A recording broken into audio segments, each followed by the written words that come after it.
Halo pemirsa Unhas TV, jumpa lagi bersama saya Zahra Sawita Suceng dalam Unhas Daily. Dalam beberapa menit ke depan kami akan menyajikan berita-berita terpercaya hanya untuk Anda.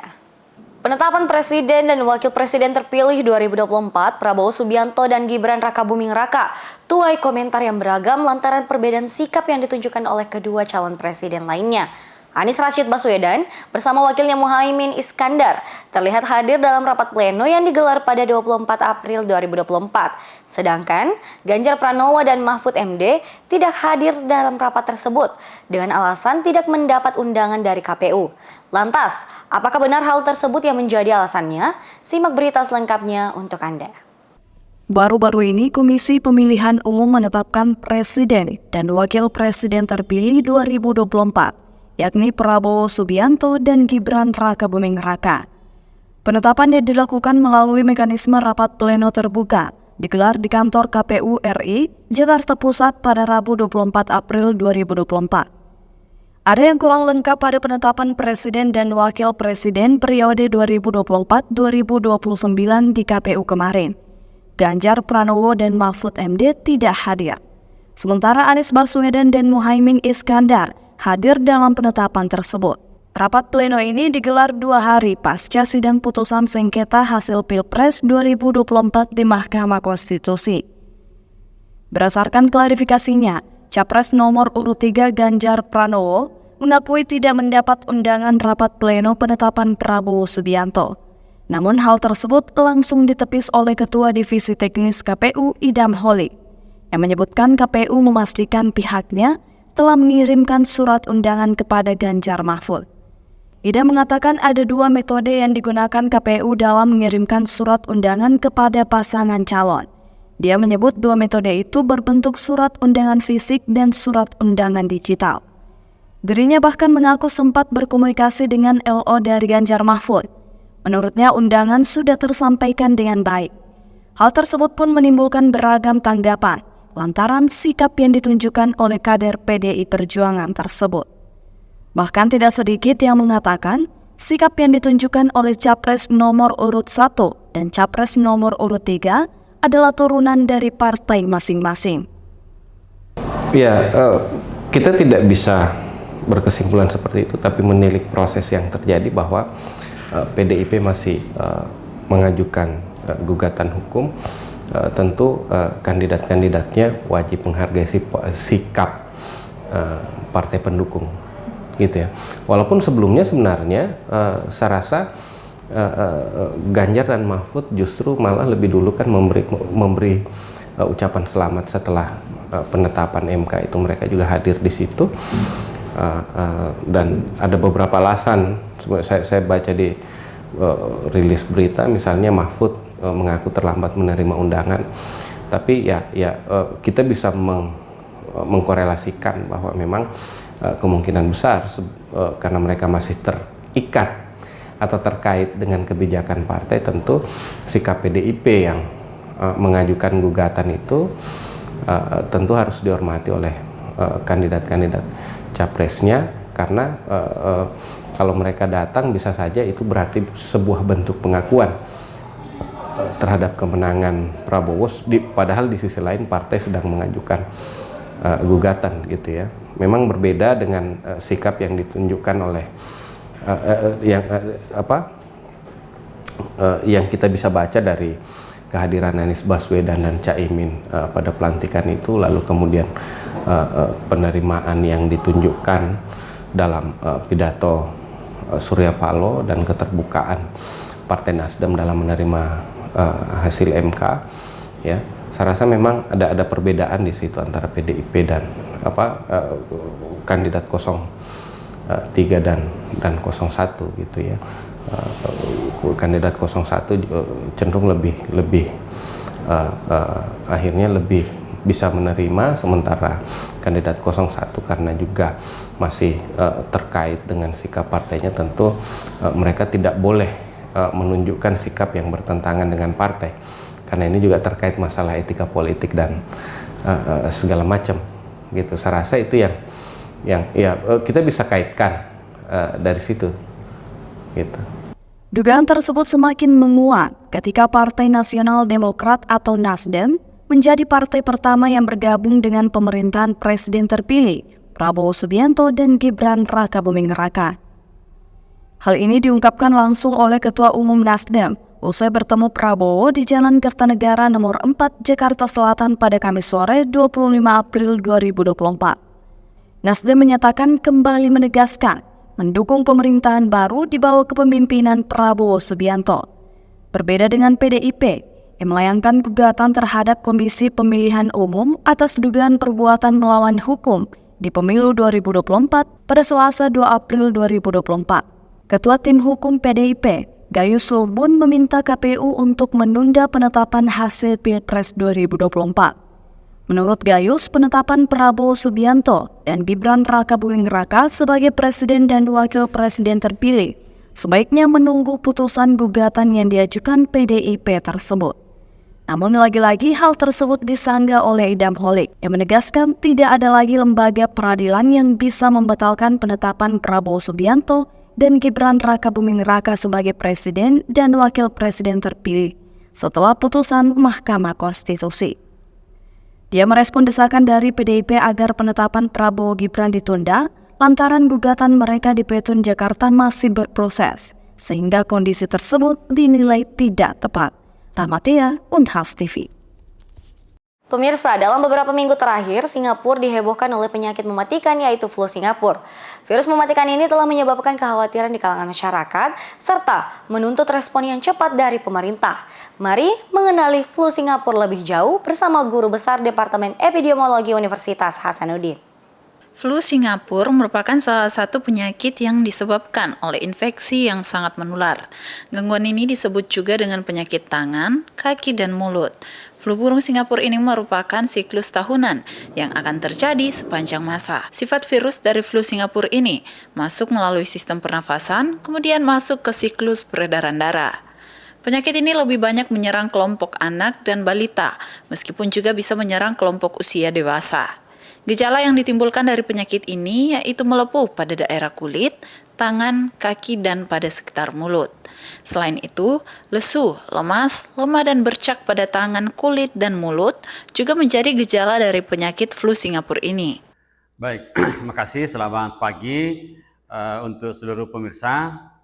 Memang tren untuk terjadinya peningkatan flu burung atau lebih dikenal dengan flu Singapura ini, yang pertama ini disebabkan oleh global traveling yang sangat tinggi. Ya, kami baru juga melakukan perjalanan Singapura Kuala Lumpur dan itu memang kepadatan penerbangan yang sangat tinggi. Dan berikutnya yang terkait dengan global trading, ya, perdagangan global.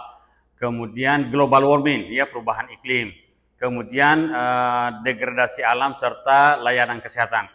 Semua faktor ini berkontribusi terhadap yang pertama terjadinya varian baru untuk berbagai jenis flu.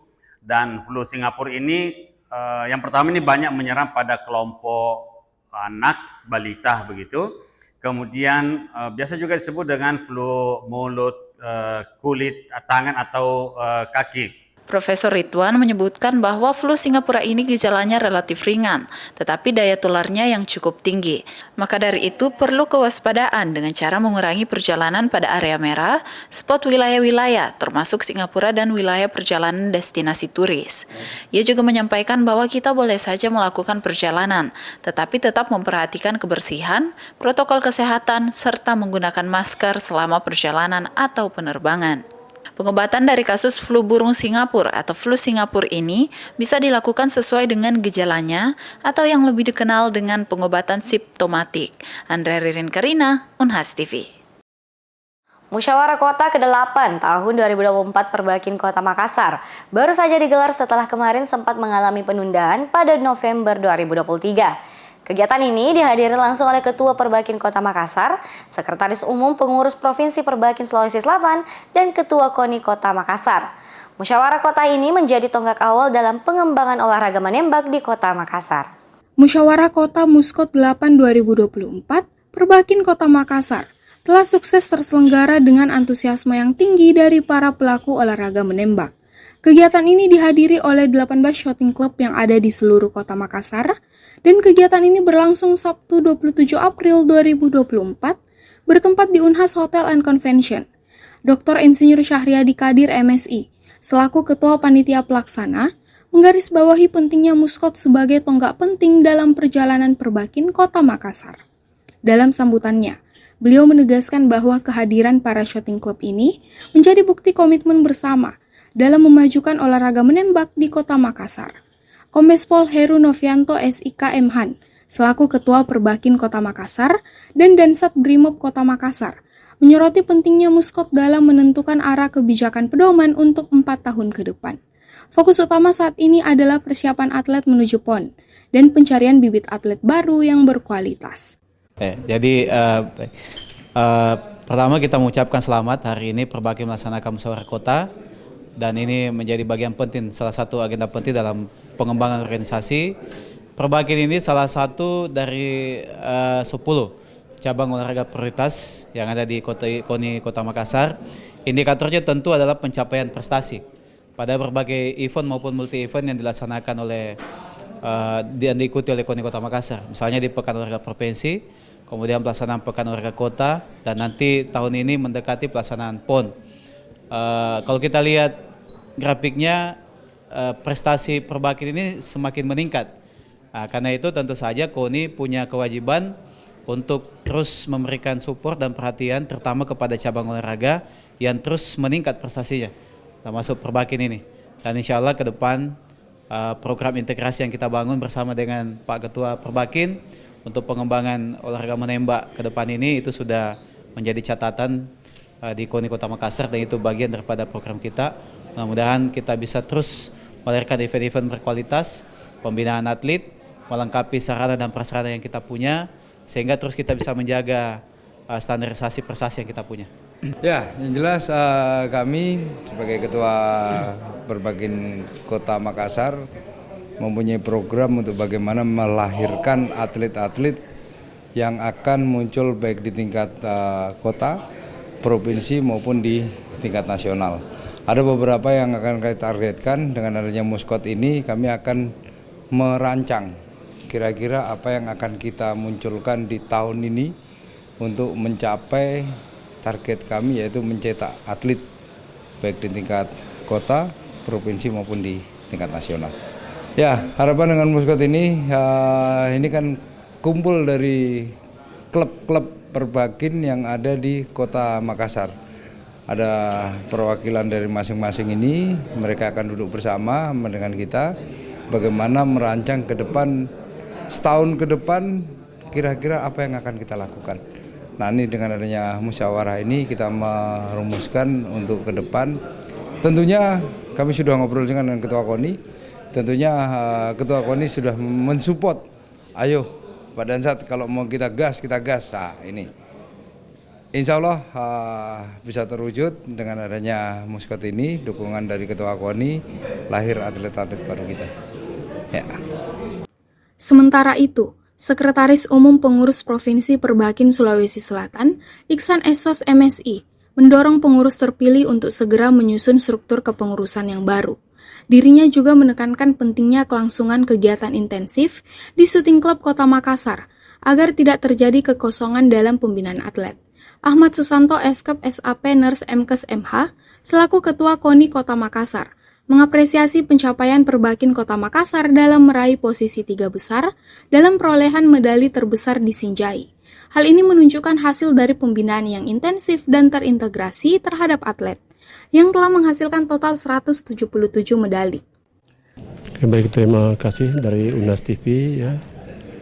Sebenarnya musyawarah Perbakin Kota Makassar ini seharusnya dilaksanakan di bulan November kemarin, sesuai dengan masa kepengurusan pengurus Perbakin 2019-2023. Tetapi karena kesibukan para pimpinan dan pengurus berkaitan dengan pemilu, sehingga kita berinisiatif untuk melakukan mengundur acara ini dengan meminta perpanjangan dari Pemprov Perbakin Sulawesi Selatan, dan itu mendapat persetujuan sehingga baru pada hari ini dilaksanakan. Musyawarah Kota Perbakin ini diikuti oleh 18 klub sekota Makassar ya. Namun demikian ada 2 tadi klub yang tidak hadir, mungkin ada karena sesuatu hal ya. Tetapi secara keseluruhan bahwa jumlah peserta yang hadir dalam musyawarah ini itu quorum ya. Sehingga secara legal musyawarah ini dapat dilaksanakan. Ya, kita berharap bahwa musyawarah kota ini bisa memberikan atau memilih ketua Perbakin Kota Makassar periode 2024-2028. Kita akan melakukan musyawarah ini dengan baik ya, tapi sebelumnya akan didahului dengan pertanggungjawaban pengurus periode 2019-2023. Itu saya kira yang saya harapkan supaya organisasi Perbakin ini bisa berjalan dengan baik ya, karena kami punya organisasi ini agak seksi ya, berbeda dengan organisasi-organisasi lain di luar ya. Kenapa organisasi Perbakin ini terstruktur sangat baik dari daerah sampai ke pusat. Demikian. Muskot 8 Perbakin Kota Makassar 2024 memberikan dorongan baru dalam pengembangan olahraga menembak di tingkat lokal, dengan komitmen untuk terus mencari bibit atlet unggul dan menetapkan kebijakan yang mendukung pertumbuhan dan prestasi dalam bidang tersebut. Feni Septiani Ismail, Muhammad Fauzan Ali, Unhas TV. Baik pemirsa, berita tadi sekaligus menutup perjumpaan kita hari ini. Jangan lupa untuk terus saksikan Unhas Daily hanya di Unhas TV. Saya Zahra Sabita Suceng beserta kru yang bertugas, pamit undur diri dan sampai jumpa.